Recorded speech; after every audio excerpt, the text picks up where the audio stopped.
Are you ready to scale? Why not invest 3 minutes in our Scalability Index? It's quick, it's easy, and it's got specific guidance. Find it at evokinggenius.com/scale. Hello and welcome again to Genius at Scale. Today's guest is David Siegel from Meetup. David, say hello to the audience and tell us a little about yourself. Hello to the audience.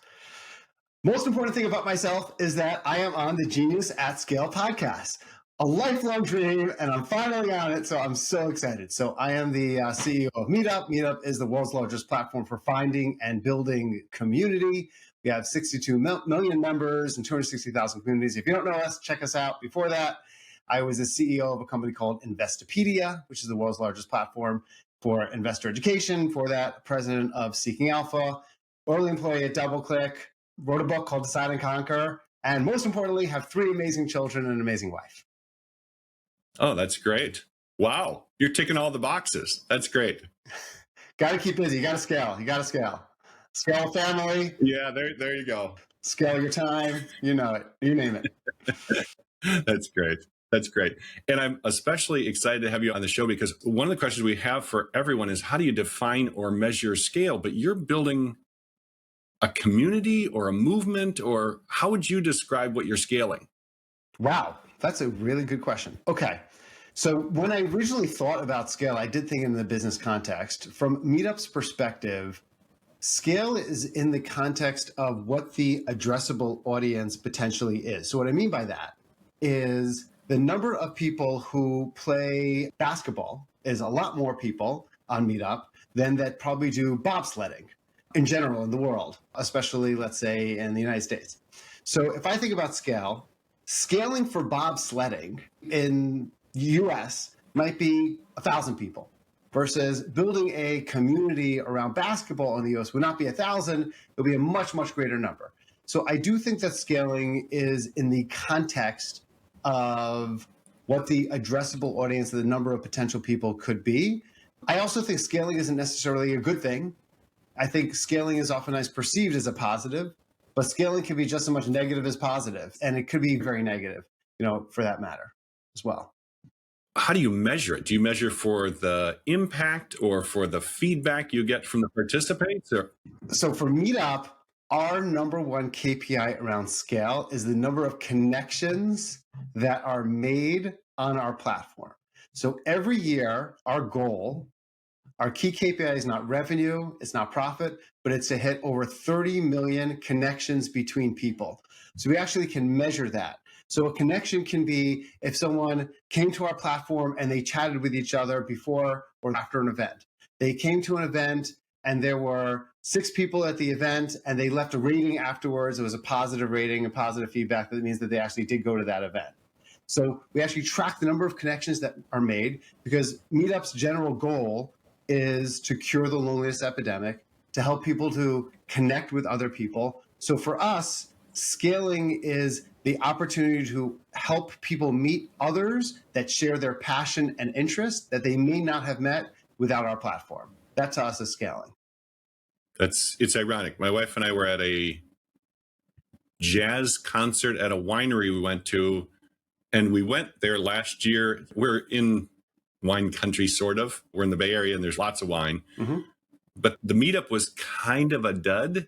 It was just the wrong people showed up. But the wine was nice. We had a nice day. But we learned from the winery that they do this jazz thing and it was sold out last year. So a year later, last night, we had tickets and went, and it was absolutely magical. 200 people only. Woo! And a really high end. Yeah, it was great. And and we were laughing because we took friends and they said, how'd you find this place? We said, we did it on a meetup last year. And they said, do you use Meetup? We said, yeah, we do some Meetup stuff. And it's, sometimes hit or miss and you get what you get. And sometimes we have fun, but it was a year later that it still had impact. And we were kind of thanking the people. We don't even remember who they were, but we were thanking the people who brought us to that. We would have never gone to that winery otherwise. Amazing. Yeah, people have new experiences, and that's a scaling in terms of connection. But they also meet. One of my favorite stories at Meetup regarding scale and connections is an organizer that I met, and one of the things he said is he has 2 Meetup groups. One of his Meetup groups is a bowling group, and the other Meetup group that he has is a career networking group. And he said, "You're not going to believe this, but I've gotten my last two jobs from my bowling group. And I met like my best friend at the career networking group." So the whole idea of scale and connections is that there's a serendipitous moment that happens when people get together, whether at a winery and a jazz club, or whether it's at a bowling event and you can end up finding a new job, or at a career networking event and finding your loved one. And another best friend of mine, another close friend of mine, he met his wife playing softball. So you just don't know what kind of things can happen when you have those connections. And for us, the ability to drive connections, it can drive career success, it could drive romantic success, it could drive financial success, all these other different things that could come from it, or just a great evening. But the pain point that my word, not yours, the pain point you're really looking to address is loneliness. Oh, absolutely. So statistics. So the Surgeon General just recently came out with a report around loneliness in the United States, and it's just terrifying stats. So 46% of people, not sometimes, not occasionally, but regularly feel lonely in the US. And obviously COVID exacerbated those issues, both because behaviorally for a long time, people were not communicating, not getting out. And you would think when people don't get out, they're like desperate to get out. And some people did, but there are other people that got into a behavioral pattern that they were not as used to going out. And now it's taking them a while to get back out and doing things. And obviously social media plays a negative role in people's inclinations around getting out, doing things, and the loneliness challenges in this world. 46% is unbelievably high. Yeah. And it's much higher among Gen Zers than any other group. The second highest group is millennials, and the least lonely group are people who are baby boomers. So the older you are, the less lonely you are. And it comes down to communal institutions. So for example, church, synagogue, mosque, temples. Oh, right. You go to church or synagogue. Sure. You're going to those communal institutions, and there's less loneliness. People are in their 50s, 60s, 70s are much more apt to go to those types of institutions than people in their 20s and 30s. It's just a fact. But it's not just religious institutions, there's other institutions. There's lots of things that people used to be a part of in terms of communities where there's PTAs, which used to be much more active, or bowling groups, you mentioned bowling earlier, used to be more active, and that just don't exist today. And so instead of going to a pub and watching Monday Night Football, people are playing fantasy football and not leaving the basement? Many people are hopefully still going to pubs, but not as many as certainly used to. Fantasy sports is a way to connect. Video games is a way that people actually do use to connect with others. And I still think it's better to do fantasy sports if you're into sports and from your basement than to not do any type of connection vehicles at all. But one of the things that people say about soda isn't great for you, but what's worse about soda is that it replaces drinking water, which is really important for your hydration and really good for you. So similarly, when people spend a lot of their time playing, let's say, video games or social media or fantasy sports, it's not that those things are inherently so bad for you. It's that they take up time that could be spent in having more direct IRL, in-person type, meaningful connections with others. Yeah. It's funny. I know your kids are just about leaving the nest, and one has already. Mm-hmm. Yeah. And all of mine have, but one of them is in 6 fantasy football leagues, and 2 of them, they meet for a weekend to do their draft. Like they all go away, and there's 16 of these guys, and they rent an Airbnb, and it's a barbecue and cornhole. And that's awesome. Right. And so they're like blood brothers. And then it makes the league more fun because they're trash talking all week because I play you this week. So it's just an excuse for me to trash talk with you. And they're thick as thieves. But then he's in others that he said, I need to be in this one because it's my work league. And if you're not in it, you're like an outcast. So I do it. But it's more of a chore. And I'm like, really? You're in 6 leagues?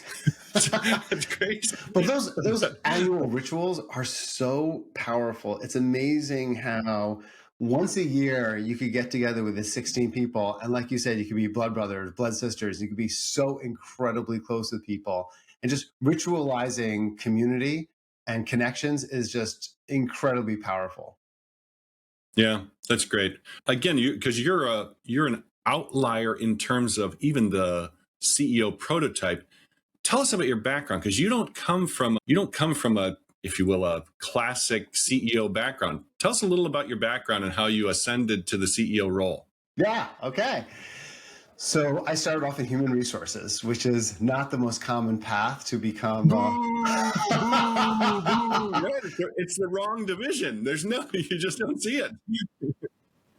Yeah, no, you do not see many people that go from HR to CEO. It's like product manager or sales, revenue. It's not HR. Even though, and the truth is, what happened is I was an early employee at one of the most influential early internet companies called DoubleClick, like I mentioned in the spiel in the beginning. And the CEO of DoubleClick is a guy named Kevin Ryan. He once came over to me. I was a 24-year-old punk. And he said, "Hey, what are you doing in human resources anyway?" And I'm like, "Well, the things I do is I help to recruit people." That's a CEO's view of human resources. What the hell do you guys do over there? Yeah. Right. Exactly. What the hell does human resources do? Right. So he's, well, I do recruiting, I do performance management, I help managers manage their people better, help with communication, vehicles help to look at organizational structure, align strategy and people, help with moving people out of the organization, whatever, training, all the other stuff. And he pauses and he's, actually, that's all the things that I spend my time on as a CEO too. So I'm like, okay. So then I was like, maybe this HR is actually good groundings to become a CEO, because as a CEO, it's like all people-based stuff. You're constantly dealing with people stuff, It's all people. Most of your problems are people. Yeah. everything. So I was like, I'm going to change my plans and become a CEO because it seems like this is good ground. So then I went back to business school. I went to Wharton for business school to be able to take on the more typical path, which was studied marketing and finance. And I worked out of business school, a very atypical place, which is a pharmacy chain called Duane Reade, which is similar to Long's on the West Coast or CVS or Rite Aid. And that was atypical also. Sometimes you got to think a little different and good things happen. No, it's great. It's great. So what the real question I had about that, because it's an interesting path, because you don't hear very many CEOs come from big companies come from HR. What advantages did it present and what disadvantages did it present coming from HR as opposed to you and I co-founding because we came up with this great product and you become the CEO and I become the COO? Because you hear that all the time. Yeah. And of course, they have no idea how to be a CEO. They're product guys or they're sometimes revenue or whatever. What big advantages, and what disadvantages did it have coming from that? Okay, I'll start with advantages. If you ask most CEOs what's more important to success, EQ or IQ, they will definitely tell you EQ, I think, unless, they're low EQ people, then they'll tell you IQ. But I think Right, then they realize they're antisocial. Yeah, they're the antisocial guys. Yeah. there you go. And there are some of those. The ability to influence without authority is a very important skill set in management and being part of an executive team and also being a CEO. You do have the authority, but if you use your authority, you failed. If you say to someone, the reason why you have to do this is because I said so, you failed. And I can fire you. Yeah. And you failed. If you say, let's talk about why this might make sense to do and have a discussion, and you're able to influence the person to be able to come up with the decisions on their own and own that decision and be accountable for that decision, then that's the way you succeed. So through human resources, it's about building communication skills. It's about learning to influence people in HR without having responsibility. You're an influencer to the president of the organization, the CEO of the organization. You would talk to them, but you can't make the decisions yourself. And that's incredibly valuable. The other thing is that HR spans working with people across different functions, tech and sales. And I think one of the things that a CEO really needs to do well is be cross-functional oriented and look at the different points of connection between different functions and how if you have a problem, the reason for that problem is not a sales problem. It's usually a sales problem, product problem, marketing problem, customer service problem. It's multi-focused reasons behind different challenges. And I think HR gives you good grounding for that. A negative for human resources, a couple of things. A lot of it is really more psychological than anything, in that you will say something like to yourself, it's self-talk. You'll say something like, well, I'm not a product person, so I'm going to defer this decision to the product people that really know their stuff, because I come from a product. Oh, I'm not a salesperson, so I'm going to listen to what the salespeople tell me and do what they told me. I think as you grow in one's career and you work with product and you work with sales, you develop greater confidence. but it's a lot easier to have imposter syndrome when you come from an atraditional background than people who had come from, their direct disciplines. That's interesting. So, how often do you do skip level meetings where you just drop into you say, what's the CEO doing here? Because it's not a meeting you would normally pop into. So here's my answer. I do a tremendous number of skip level meetings, but they are more one-on-one conversations with people who report to the people on my team, people who report to the people who report to the people on my team. So I have a whole calendarized schedule where there's probably 30 to 40 different people in the company that I meet with every 3 months, every 4 months, sometimes every 2 months. And I'll have one-on-ones with them, sometimes 15 minutes, sometimes 30 minutes. But it's very important just hear about how things are going and never tell. The reason I actually don't jump into meetings. So you don't parachute in. No, I think it's dangerous to do so. The only reason to do so is but I'll tell you something very important around that's evolved and changed around parachuting in. The problem with parachuting in is junior people in a meeting can hear what a CEO is saying and suddenly think that what you're saying is gospel and that we should take direction. Or they could say, I'm getting multiple perspectives and I'm now all confused. No, don't be confused. If I just said something, it's not direction, it's just an opinion, but you have to be so careful about that you have to be very careful. So if I parachute a meeting, all I would really do is listen, but I don't need to do that anymore. Here's why. Slack is the ultimate tool for a CEO to be able to get exposure to conversations and to sit in on meetings. And it's just, what a game changer. So Slack has really only become more popular in the last 5 years. And I'm in 20, 30, 40 different Slack channels. I see everything going on. I see the conversations back and forth. And it is so valuable. I never had that kind of insight before, certainly in email. And it's really transformed the ability to have, for CEOs and other leaders, to have more insight about kind of day-to-day decision-making that happens, later, deeper down in an organization. And then the key is not to engage too much, but to go to the head of the person and say hey, I see they're making this decision. Does that make sense? Kind of thing. That's interesting. It's my next door neighbor is the head of development for Slack, so I'll let him know. I'm in Silicon Valley, so you live 2 doors down is the head of programming for Netflix. It's okay because in Silicon this happens. So you need a movie made about your life, like a modern day Succession starring David Siegel's family. Yeah, I'll talk to the Netflix lady, but yeah, Slack is pretty cool. So you had an interesting relationship with COVID and your company. I want to use that as the context for how much does luck, good or bad, play in the role of scaling? 80% luck. I think it's majority luck.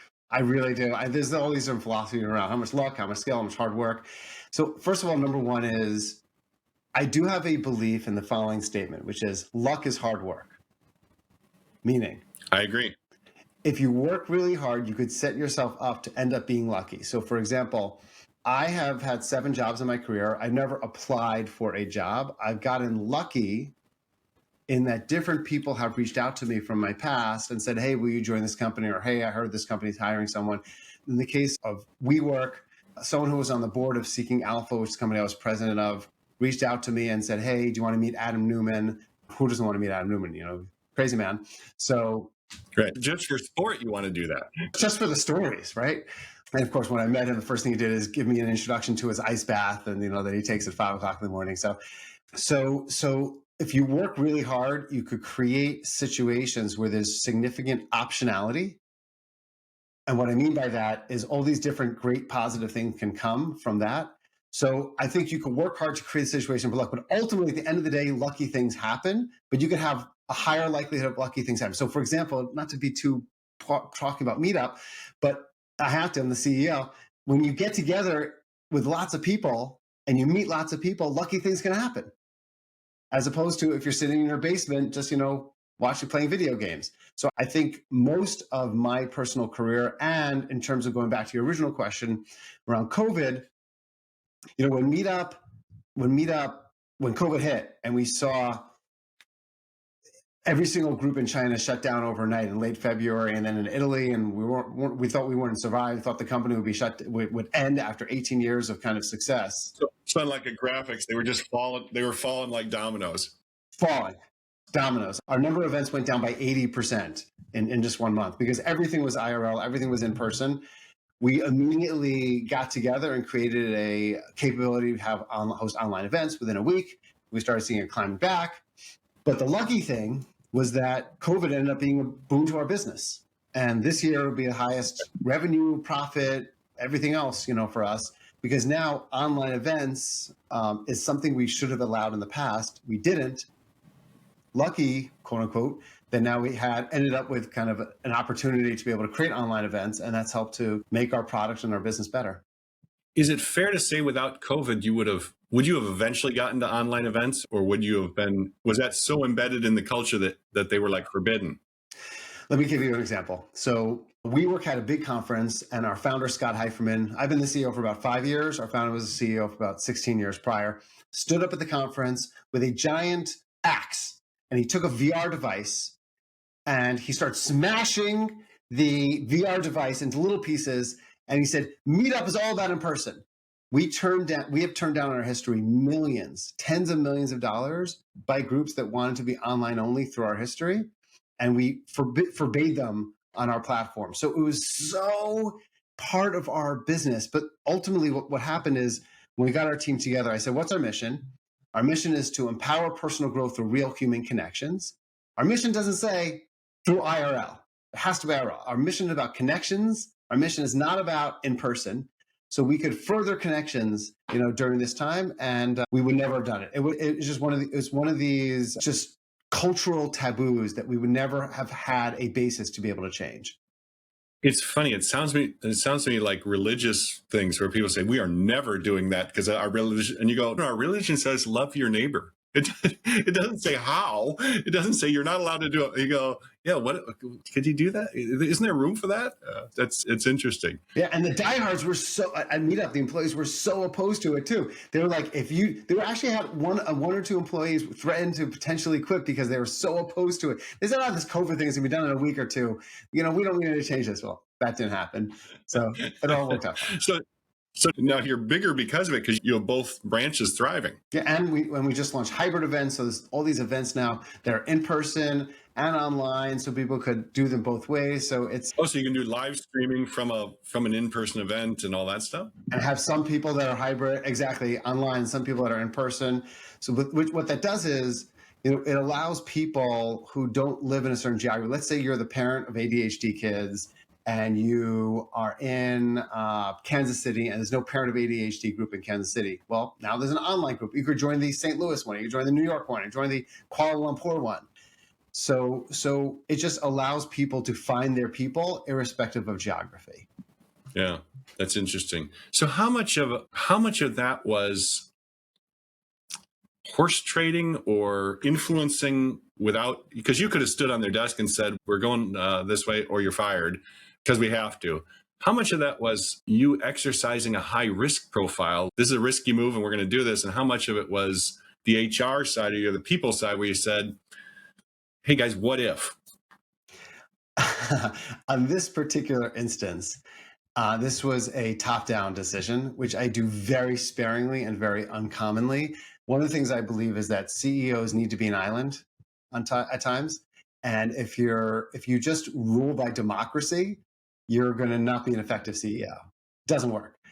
So you have to know when you need to build consensus and when it is actually a mistake to build consensus and is actually very important to be top down. So, Ben Horowitz in his famous book, Hard Thing About Hard Things, talks about the wartime CEO and the peacetime CEO.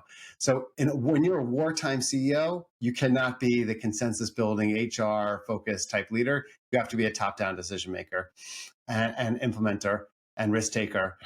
Most of the time, you're hopefully not in wartime. If you're in wartime all the time, then there's a problem. So more often you're the peacetime CEO, and you can build through more consensus, more accountability, et cetera. But that particular example was one where I just said, this is what we're doing, and we got to make it happen quickly. Let's get the MVP done in the next few days. Yeah, you didn't have time to clown around and get consensus. Yeah, that's interesting. And you did that. pivot like in 2 days. Yeah, we did. It was a crazy story. We found some islands in the South Pacific that didn't have any meetup events attached to them because our technology was such that every single event had to be connected to a location. And to rip that out would have taken many months. So without people knowing, all online events were attached to some islands in the South Pacific and the back end that the Faroe Islands or something in South that no one had ever actually heard of. And then we had to figure out how to do time zones because we didn't have time zoning for it. If you're in Berlin, you go to a Berlin event. You don't have to think about time zones. So there was a lot of additions that we rolled out. And one of the smart things that we did is we had the head of Zoom training run a session for all of our organizers on how to effectively transition your in-person events to online. So he was like, go on a run-in and go on a run by yourself, and then everyone come back and go online and drink a beer together. And find ways of doing those kind of connections to people. Scavenger hunts online and leveraging different features within Zoom and other platforms. So it was a fun time. Going back to the luck, I wonder how much you talk about hard work. I've always thought of passive luck, and active luck is tied to hard work. But do you find it creates a compound effect where you say, I'm only 5% inherently luckier, but it's due to the hard work, and 5% over 25 years is an enormous annuity. And people say, he gets all the breaks. He got this job.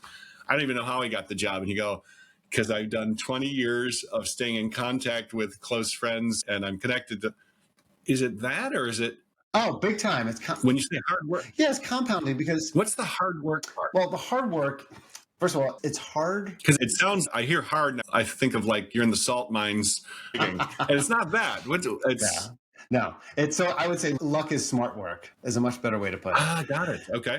It's not hard. And what I mean by that is there are simple things that one can do if you're a people-oriented person like I am to stay in touch with people in some meaningful way. And like we actually talked about your son up front, right in the beginning to close the loop, you could have these incredibly deep relationships with someone and see them once a year. Yeah. And you could have also see someone very frequently in the office, have a very superficial relationship. So what I mean by that is smart work is trying to, number one, build depth of relationship with as many people as you could come in contact with, talking about the weather, not way to create and engender a deep relationship. Talk about the meaning of life or family, whatever it is, usually a greater depth of relationship. So that's number one. And number two, creating these annual rituals or quarterly rituals or episodic opportunities to stay in touch with people is very valuable. Number three is I somehow have in my brain lots of things that people tend to like. So if I'm reading something, I'll forward it to this person because I know that they would like it. Or if I'm watching some show, I'll forward it to that person. And those little messages that you send out, you stay in touch with people. And then that's how amazing. And you don't do it for self-serving purposes. You do it because you know that they'd actually enjoy, that particular thing. Yeah. Yeah. That's interesting. So luck is smart work is a better way to put it than luck is hard work. But it's joyful work too. You just say, oh yeah, they sent me a response and said, oh, this is hilarious. Where'd you find this? Great. Because they would have never found it. You came across it, however you came across it. Yeah, I'll tell you, it's funny because I go to Israel a couple of times a year now. One of my oldest son is based there. And I have a whole group of people in Israel that I see more often than I see who are friends of mine in my city. Because every time I go, I make sure to have a breakfast with this person, a lunch with this person, dinner with this person. But it's easy to take it for granted when someone lives right near you. In New York, I can see far less often than someone, in Israel who I, have a basis for kind of getting together with. We have adult kids, and the kid we see the least is the one that's 10 minutes away. And otherwise it's an airplane ride or a 4-hour car ride. But they have scheduled times and they say, yeah, we haven't seen you guys. We're coming in, and they bombard our house and stay for a couple of days. But the guy close by, there's no animosity there. There's no reason. Yeah, there's no reason. And so he comes, he comes for holidays and stuff, but everybody comes for holidays. And he just doesn't come over for Saturday night barbecue or anything like that. Just doesn't do it. It's okay. He's living his life and he's having a good time. So there's, it's pretty funny. I want to throw a theory at you and get your perspective. that a company can only scale at the pace of growth of the CEO and like personal growth. Like if you're flatlining, there's no way your company could scale. Is that fair? I love that. I think it's incredibly fair because the CEO has such a profound impact on the company's culture, which infiltrates every aspect of a company. So it influences all their decisions, what the culture is, influences their revenue, it influences their profit orientation, it influences the type of people that they hire, influences everything. And oftentimes when people say, I hate the company's culture, they're really saying, I hate the company's leadership or the company's potentially their CEO, because that's what influences the culture.